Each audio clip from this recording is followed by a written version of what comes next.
ವಿದ್ಯಾ ಸಂಸ್ಥೆ 5ನೇ ವರ್ಷದ ವಾರ್ಷಿಕೋತ್ಸವ ಹಾಗೂ ವಿಪನಾ ಚಾರಿಟಬಲ್ ಟ್ರಸ್ಟ್ನ ಉದ್ಘಾಟನೆ, ವೈಟ್ ಸ್ಕಾಲರ್ ಪ್ರಶಸ್ತಿ ಪ್ರದಾನ ಸಮಾರಂಭದಲ್ಲಿ ಮುಖ್ಯ ಅತಿಥಿಗಳಾಗಿ ವೇದಿಕೆ ಮೇಲೆ ಆಗಮಿಸಿರುವಂಥ ಗೌರವಾನ್ವಿತ ಪೂಜ್ಯ ಬಂತೇಜಿಯವರಿಗೆ ನನ್ನ ನಮನಗಳನ್ನು ವಿಶೇಷವಾಗಿ ಸಲ್ಲಿಸುತ್ತಾ, ಅದೇ ರೀತಿ ವಿಶೇಷ ಆಹ್ವಾನಿತರಾಗಿ ವೇದಿಕೆ ಮೇಲೆ ಉಪಸ್ಥಿತರಿರುವಂಥ ಗೌರವಾನ್ವಿತ ಮಾಜಿ ವಿಧಾನ ಪರಿಷತ್ ಸದಸ್ಯರಾದಂಥ ಸನ್ಮಾನ್ಯ ಶ್ರೀ ಡಿ ವೀರಯ್ಯ ಸರ್ ಅವರೇ ಹಾಗೂ DCP ಶ್ರೀಯುತ ನಿವೃತ್ತ ಬಾಬಾ ಸಾಹೇಬ್ ಅಂಬೇಡ್ಕರ್ ಅವರ ಬಗ್ಗೆ ಎಲ್ಲ ವಿಚಾರಧಾರೆಗಳನ್ನು ಸಮಾಜಕ್ಕೆ ಬಿತ್ತರಿಸ್ತಾ ಇರುವಂಥ ಸನ್ಮಾನ್ಯ ಶ್ರೀ ಸಿದ್ದರಾಜು ಸರ್ ಅವರೇ, ಸ್ನೇಹಿತರಾದಂಥ ಜಗದೀಶ್ ಅವರೇ ಹಾಗೂ ವೇದಿಕೆ ಮೇಲೆ ಶಿವಕುಮಾರ್ ಅವರೇ, ದತ್ತಸ್ವಾಮಿರವರೇ, ಈ ಕಾರ್ಯಕ್ರಮದ ನೇತೃತ್ವವನ್ನು ವಹಿಸಿರುವಂಥ ನಮ್ಮೆಲ್ಲರ ಆತ್ಮೀಯರು, ಪತ್ರಕರ್ತರಾಗಿ, ಮುಖ್ಯ ವರದಿಗಾರರಾಗಿ, ಇವತ್ತು ಪತ್ರಿಕೋದ್ಯಮಿಗಳಾಗಿರುವಂಥ ಶ್ರೀಯುತ ನಮ್ಮ ಮಹೇಶ್ ಮಕನೂಲೆರವರೇ ಹಾಗೂ ಈ ಒಂದು ಅರ್ಥಪೂರ್ಣವಾದಂಥ ಸಮಾರಂಭದಲ್ಲಿ ಈ ಒಂದು ವೇದಿಕೆಯ ಒಂದು ಸನ್ಮಾನವನ್ನು ಸ್ವೀಕರಿಸಿರುವಂಥ ಗೌರವಾನ್ವಿತ ಸನ್ಮಾನಿತರೇ ಹಾಗೂ ನೆರೆದಿರುವ ಎಲ್ಲ ನಾಗರಿಕ ಬಂಧುಗಳೇ, ಮಾಧ್ಯಮದ ಮಿತ್ರರೇ, ಈ ಒಂದು ಶುಭ ದಿವಸ ಶ್ರವಣಬೆಳಗೊಳ ಕ್ಷೇತ್ರದ ಶಾಸಕನಾದ ನನ್ನನ್ನು ಈ ಒಂದು ಅರ್ಥಪೂರ್ಣವಾದಂಥ ವೇದಿಕೆಗೆ ಸನ್ಮಾನ್ಯ ಶ್ರೀಯುತ ಮಹೇಶ್ ಅವರು, ಅವರ ಟ್ರಸ್ಟ್ನ ಪದಾಧಿಕಾರಿಗಳು, ಶ್ರೀಯುತ ಬಂತೇಜಿಯವರ ಒಂದು ಸಮ್ಮುಖದಲ್ಲಿ, ಶ್ರೀಯುತ ಗೌರವಾನ್ವಿತ ಹಿರಿಯರಾದಂಥ ವೀರಯ್ಯ ಸರ್ ಅವರ ಸಮ್ಮುಖದಲ್ಲಿ ನನಗೆ ಒಂದು ದೊಡ್ಡ ಗೌರವವನ್ನು ಸಲ್ಲಿಸಿರ್ತಕ್ಕಂಥ ಒಂದು ಸಂದರ್ಭದಲ್ಲಿ ನಾನು ಅಷ್ಟು ದೊಡ್ಡವನಲ್ಲ ಅಂತ ನಾನು ಭಾವಿಸಿದ್ದೇನೆ. ಆದರೆ ಈ ಸಂದರ್ಭದಲ್ಲಿ ನಾನು ಮಹೇಶ್ ಅವರಿಗೆ ಮತ್ತು ಸಿದ್ದರಾಜಣ್ಣ ಮತ್ತು ವೀರಯ್ಯ ಸರ್, ಬಂತೇಜಿ ಸರ್ ಎಲ್ಲರಿಗೂ ಕೂಡ ನಿಮ್ಮೆಲ್ಲರ ಮೂಲಕ ವೈಯಕ್ತಿಕವಾಗಿ ಹೃದಯಪೂರ್ವಕವಾದಂಥ ಅಭಿನಂದನೆಗಳನ್ನು ಸಲ್ಲಿಸಲಿಕ್ಕೆ ಬಯಸ್ತಾ ಇದ್ದೇನೆ. ಇದರ ಸಮಯನೂ ಕೂಡ ಎಚ್ಚರದ ನಾನು ಸ್ವಲ್ಪ ತಡವಾಗಿ ಬಂದೆ. ಕಾನ್ಸ್ಟಿಟ್ಯೂನ್ಸಿನಲ್ಲಿ ಯಾವುದೋ ಒಂದು ಉಲ್ಲೇನಹಳ್ಳಿ ಅಂತ ಒಂದು ಗ್ರಾಮ, ಅಲ್ಲಿ ಒಂದು ಪ್ರತ್ಯೇಕವಾದಂಥ ಒಂದು ಪೈಪ್ಲೈನ್ ವ್ಯವಸ್ಥೆ ಮಾಡಿದ್ದು ಕೆರೆಗೆ. ಈಗ ನಿನ್ನೇನು ಮಳೆ ಬರುವಂಥ ಸಂದರ್ಭದಲ್ಲಿ ಒಂದು ಸ್ವಲ್ಪ ಸಮಸ್ಯೆ ಇತ್ತು, ಅದನ್ನು ಹೋಗಿ ಅಲ್ಲಿ ಅದನ್ನು ಪರಿಶೀಲನೆ ಮಾಡಿ ಬರ್ತಕ್ಕಂಥದ್ದು ಒಂದು 3/4 ಗಂಟೆ ತಡವಾದಂಥ ಒಂದು ಸಂದರ್ಭ. ಇವತ್ತು ನಾನು ಈ ಸಂದರ್ಭದಲ್ಲಿ ನಮ್ಮ ಮಹೇಶ್ ಮಟ್ನೂಲ್ಯರ ಬಗ್ಗೆ ನನಗೆ ಅಪಾರವಾದಂಥ ಅಭಿಮಾನ.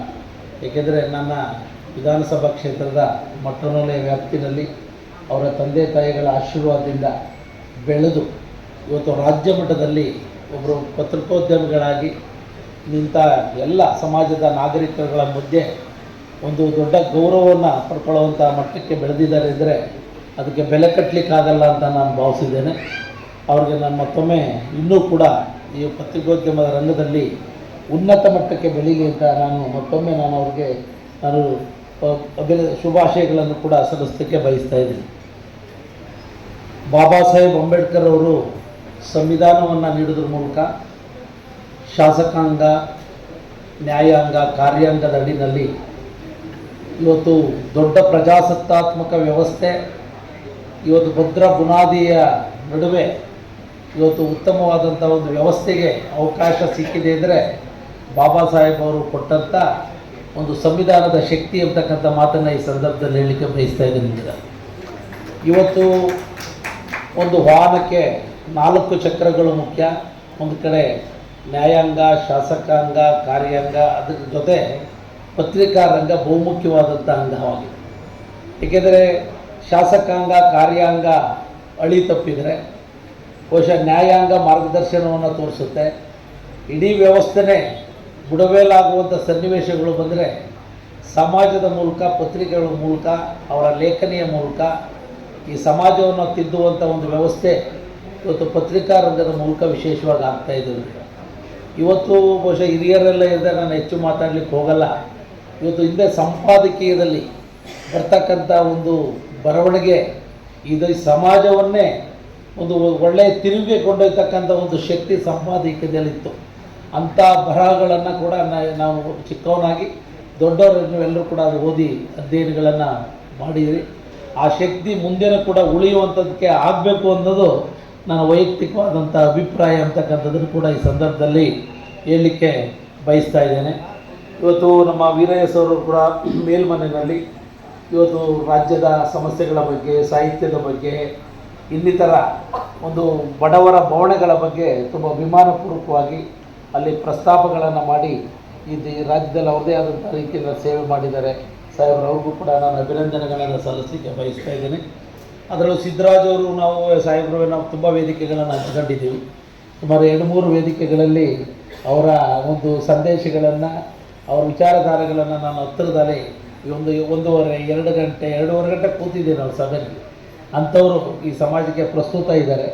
ಇವತ್ತು ಯಾಕೆಂದರೆ ಕೆಲವರೆಲ್ಲ 60 ವರ್ಷ ಆದಮೇಲೆ ನಿವೃತ್ತ ಆಗ್ಬಿಡ್ತೀವಿ ಅಂತ. ದೈಹಿಕವಾಗಿ ವಯಸ್ಸಾಗುತ್ತೆ, ಮಾನಸಿಕವಾಗಿ ವಯಸ್ಸಾಗಲ್ಲ.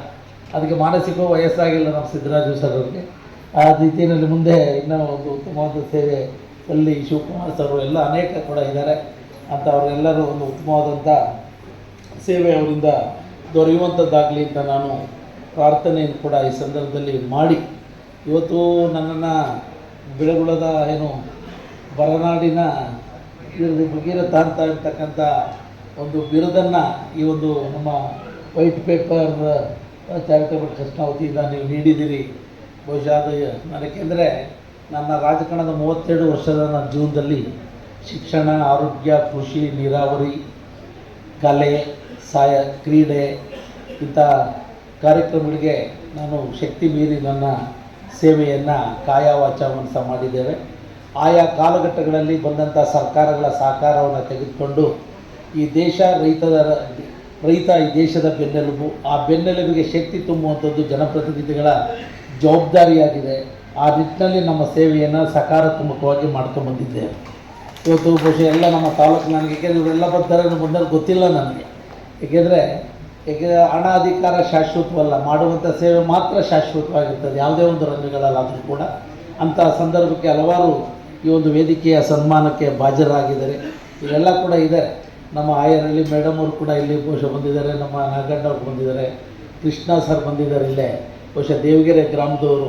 ಬಹುಶಃ ಬೇಸಿಗೆ ಬತ್ತು ಅಂದರೆ 5 ತಿಂಗಳು ಕುಡಿಯೋಕ್ಕೆ ನೀರು ಇರ್ತಿರಲಿಲ್ಲ. ಇಲ್ಲೇ ನಮ್ಮ ಕೃಷ್ಣ ಸರ್ ಅವ್ರಿಗೆ ಬಹುಶಃ ಅಂತ ನನಗೆ ತಿಳಿದಿರೋ ಪ್ರಕಾರ ನಮ್ಮ ತಾಲೂಕು ಕೇವಲ 20% ಫ್ಲೋ ಇರಿಗೇಷನ್ ಇದ್ದೀವಿ, 20%. ಇವತ್ತು ಅದನ್ನು 85%ಗೆ ತಂದಿದ್ದೀವಿ, 25ರಿಂದ 85ಕ್ಕೆ ತಂದಿದ್ದೀವಿ. ಇವತ್ತು ಅದರಲ್ಲಿ ಒಂದು ತಿಮ್ಲಾಪುರ ಅಂತ ಇದೆ, ತಿಪ್ಟೂರಿನ ಬಾರ್ಡ್ರು, ಅಲ್ಲಿಂದ ಶ್ರವಣಬೆಳಗೊಳದ ಬಾರ್ಡ್ರು D1 ಅಂತ, ಅದು ವೈಯಕ್ತಿಕವಾಗಿ ಸುಮಾರು 40 ಕೆರೆ ಮತ್ತು ಕಟ್ಟೆಗಳಿಗೆ ಸೇರಿದಂತೆ ನೀರನ್ನು ಪ್ರತಿ ವರ್ಷ ತುಂಬಿಸುವಂಥ ಕೆಲಸಕ್ಕೆ ಆದ್ಯತೆಯನ್ನು ನೀಡಿದ್ದೇವೆ. ಹಿಂದೆ ದೇವೇಗೌಡರು, ಹಿಂದೆ ರಾಮಕೃಷ್ಣ ಹೆಗಡೆಯವರು, ರಾಚಯ್ಯನವರು ಇದ್ದಂಥ ಸಂದರ್ಭದಲ್ಲಿ ಹೊಸವಾಗ ಬಾಗೂರು ಟನಲ್ ಅಂತ ನಿಮಗೆ ಗೊತ್ತಿದೆ, ಅಲ್ಲಿ 190 ಅಡಿ ಆಳದಲ್ಲಿ ತುಮಕೂರಿಗೆ ನೀರು ಎಂಟರ್ ಆಗುತ್ತೆ. ಅದು ಕೆಲವ್ರಿಗೆ ಗೊತ್ತಿಲ್ಲ. ಏಷ್ಯಾ ಕಾಂಟಿನೆಂಟಲ್ಲೇ ಬಿಗ್ಗೆಸ್ಟ್ ಟನಲ್ ಇದು ಅದು ವಾಟರ್ ಟನಲ್ಲು. ಅದು 9.25 ಕಿಲೋಮೀಟ್ರ್ ಬರ್ತದೆ, 190 ಅಡಿ ಆಳದಲ್ಲಿ ಹೋಗ್ತಕ್ಕಂಥದ್ದು. ಅಲ್ಲೆಲ್ಲ ಡ್ರೈ ಆಗ್ತಕ್ಕಂಥ ಸನ್ನಿವೇಶ ಗೊತ್ತಲ್ಲ, ನೀರು ಕೆಳಗಡೆ ಡ್ರೈ ಆಗೋದು. ಅದೊಂದು ಹಿಂದೆ ಲಿಫ್ಟ್ ಇರಿಗೇಷನ್ ಮಾಡಿದರು. ಅದನ್ನು ಸುಮಾರು 58 ಕ್ಯೂಸೆಕ್ಸ್ ನೀರನ್ನು ಲಿಫ್ಟ್ ಮಾಡಬೇಕಾಯಿತು. ಅದರ ಸಾಮರ್ಥ್ಯ ಕೇವಲ 15-20 ಕ್ಯೂಸೆಕ್ಸ್ ಇಳಿದ್ಬಿಟ್ಟಿತ್ತು. ಅದನ್ನು ಬಲವರ್ಧನೆ ಮಾಡಿ ಪೂರ್ಣ ಪ್ರಮಾಣದ ಲಿಫ್ಟ್ ಮಾಡಿ ಅಲ್ಲೊಂದು 20 ಕೆರೆಗಳನ್ನ ಪೂರ್ಣ ತುಂಬಿಸ್ತಾ ಇದ್ದೇವೆ. ಇದು ನವಿಲೆ ಲಿಫ್ಟ್ ಇರಿಗೇಷನ್, ನವಿಲೆ ಅಂತ ಕೇಳಿದರೆ ಸಾಮಾನ್ಯ ನಾಗೇಶ್ವರದಲ್ಲಿ, ಅದು ಕೂಡ ಬಲವರ್ಧನೆ ಪೂರ 58 ಕ್ಯೂಸೆಕ್ಸ್ ಇದ್ದಿದ್ದು ಅದು ಕೇವಲ 20 ಕ್ಯೂಸೆಕ್ಸ್ ಎಲ್ಲ ಸಾಮರ್ಥ್ಯಕ್ಕೆ ಬಂದು ಯಾವ ಕೆರೆಗಳು ತುಂಬ್ತಿದ್ದಿಲ್ಲ, ಅದನ್ನು ಬಲವರ್ಧನೆ ಮಾಡುವಂಥ ಕೆಲಸ ಮಾಡಿದ್ದೇವೆ. ಇವತ್ತು ಹಿರಿಸೇವೆ ಲಿಫ್ಟ್ ಇರಿಗೇಷನ್ ಮೂಲಕ ಒಂದು 25 ಕೆರೆಗಳಿಗೆ ಇವತ್ತು ಏಕೆಂದರೆ ಆಯರಲ್ಲಿ ಹಿರಿಸೇವೆ ಕಡೆಯರೆಲ್ಲ ಸ್ನೇಹಿತರೆಲ್ಲ ಬಂದಿದ್ದಾರೆ. ಬಹುಶಃ ನಮ್ಮ ಚಾರುಕೀರ್ತಿ ಭಟ್ಟಾರಕ ಸ್ವಾಮೀಜಿಯವರು ಇದು ದೈಹಿಕವಾಗಿ ನಮ್ಮ ಮುಂದೆ ಇಲ್ಲ. ಬಾಲಕೃಷ್ಣ ಅವರೇ, ಶ್ರವಣಬೆಳಗೊಳ ಅದು ಗೊಮ್ಮಟೇಶ್ವರನ ಸನ್ನಿಧಿಗೆ ಮೇಲೆತ್ತಿದರೆ ಕೆರೆಗಳೆಲ್ಲ ಬರದಾಗಿದ್ದು, ಇವತ್ತು ಕೆರೆಗಳೆಲ್ಲನ ತುಂಬಿಸುವಂಥ ಕೆಲಸವನ್ನು ಮಾಡಿದ್ದೀರಿ ಅಂತಕ್ಕಂಥ ಒಂದು ಪ್ರಶ್ನೆ ಅದರಲ್ಲೂ ಒಂದು 25 ಕೆರೆಗಳನ್ನು ತುಂಬಿಸುವಂಥದ್ದು ಮಾಡಿದ್ದೀವಿ. ಇಲ್ಲದೇ ಇರ್ತಕ್ಕಂಥ ಸ್ಥಿತಿ ನಿರ್ಮಾಣ ಆಗ್ತಾ ಇದೆ. ಇದು ಆತಂಕಕಾರಿಯಾದಂಥ ಬೆಳವಣಿಗೆ. ಎಲ್ಲ UGD ನೀರುಗಳು ತಾಲೂಕು ಜಿಲ್ಲಾ ಕೇಂದ್ರಗಳ ನೀರೆಲ್ಲ ಫೈನಲಿ ಸರಿಯಾಗಿ ಸಂಸ್ಕರಣೆ ಆಗದಲ್ಲೇ ನದಿ ಮೂಲ ಸೇರ್ತಾ ಇದೆ. ಇದಕ್ಕೆ ಸರ್ಕಾರ, ರಾಜ್ಯ, ಕೇಂದ್ರ ಸರ್ಕಾರಗಳು ಕಠಿಣವಾದಂಥ ತೀರ್ಮಾನಗಳನ್ನು ತೆಗೆದುಕೊಳ್ಳದೆ ಹೋದರೆ ಮುಂದೆ ಭಾರೀ ನಾವು ಕಷ್ಟದ ಪರಿಸ್ಥಿತಿಗೆ ಹೋಗುವಂಥ ಒಂದು ಸನ್ನಿವೇಶಗಳು ಕೂಡ ಎದುರಾಗ್ತಿದ್ದು ಸಮಗ್ರವಾಗಿ ಆಗಬೇಕಾಗಿದೆ. ಇವತ್ತು ನಮಗೆ ಕಾವೇರಿ ನೀರು ನಿಮ್ಮ ಬೆಂಗಳೂರಿಂದ ಮುಂದಕ್ಕೆ ತಮಿಳ್ನಾಡು ಬಾರ್ಡ್ರಿಗೆ ಎಂಟ್ರಿ ಆದರೆ ಇವತ್ತು ನೇರವಾಗಿ ಕುಡಿಯತಕ್ಕಂಥ ಸ್ಥಿತಿನಲ್ಲಿಲ್ಲ ಸಿದ್ದರಾಮಯ್ಯ. ಇದರ ಕಡೆ ಆ ಒಂದು ಸಂಸ್ಕರಣೆ ಮಾಡ್ತಕ್ಕಂಥ ನಿಟ್ಟಿನಲ್ಲಿ ರಾಜ್ಯ ಮತ್ತು ಕೇಂದ್ರ ಸರ್ಕಾರಗಳು ಅಗಾಧವಾದಂಥ ಅನುದಾನವನ್ನು ನೀಡಿ ಇದಕ್ಕೆ ಅದು ಗಮನ ಹರಿಸ್ತಾ ಹೋದರೆ ಮುಂದಿನ ದಿನಗಳಲ್ಲಿ ತುಂಬ ಕಷ್ಟದ ಜಲಚರಗಳು ಇವತ್ತು ಸಾಯುವಂಥ ಸ್ಥಿತಿ ನೀರಿನಲ್ಲಿ ನಿರ್ಮಾಣ ಆಗ್ತಾಯಿದೆ. ಅದಕ್ಕೆ ಸರ್ಕಾರ ಬದ್ಧತೆಗಳನ್ನು ನಾನು ಯಾವ ಸರ್ಕಾರದ ಬಗ್ಗೆ ಟೀಕೆ ಟಿಪ್ಪಣಿ ಮಾಡೋಕ್ಕೆ ಹೋಗಲ್ಲ. ಎರಡೂ ಸರ್ಕಾರಗಳ ಜವಾಬ್ದಾರಿ ಮಹತ್ವದಿದೆ, ಅದಕ್ಕೆ ಗಮನವನ್ನು ಹರಿಸಬೇಕಾಗಿದೆ ಅಂತಕ್ಕಂಥ ಮಾತನ್ನು ಕೂಡ ನಾನು ಈ ಸಂದರ್ಭದಲ್ಲಿ ಹೇಳಿ ಇವತ್ತು ಕೊಟ್ಟಂಥ ಒಂದು ಪ್ರಶಸ್ತಿಗೆ ಪೂರಕವಾಗಿ ಇನ್ನೂ ಕೂಡ ಒಂದು ಉತ್ತಮವಾದಂಥ ಸೇವೆ ಮಾಡುವಂಥ ನಿಟ್ಟಿನಲ್ಲಿ ನೀವು ಬೆನ್ಪಟ್ಟುವಂಥ ಕೆಲಸ ಮಾಡಿದಿರಿ. ನಾನು ಎಲ್ಲೂ ಕೂಡ ಪ್ರಶಸ್ತಿಗಳನ್ನು ಹುಡುಕೊಂಡು ಹೋಗೋದಲ್ಲ.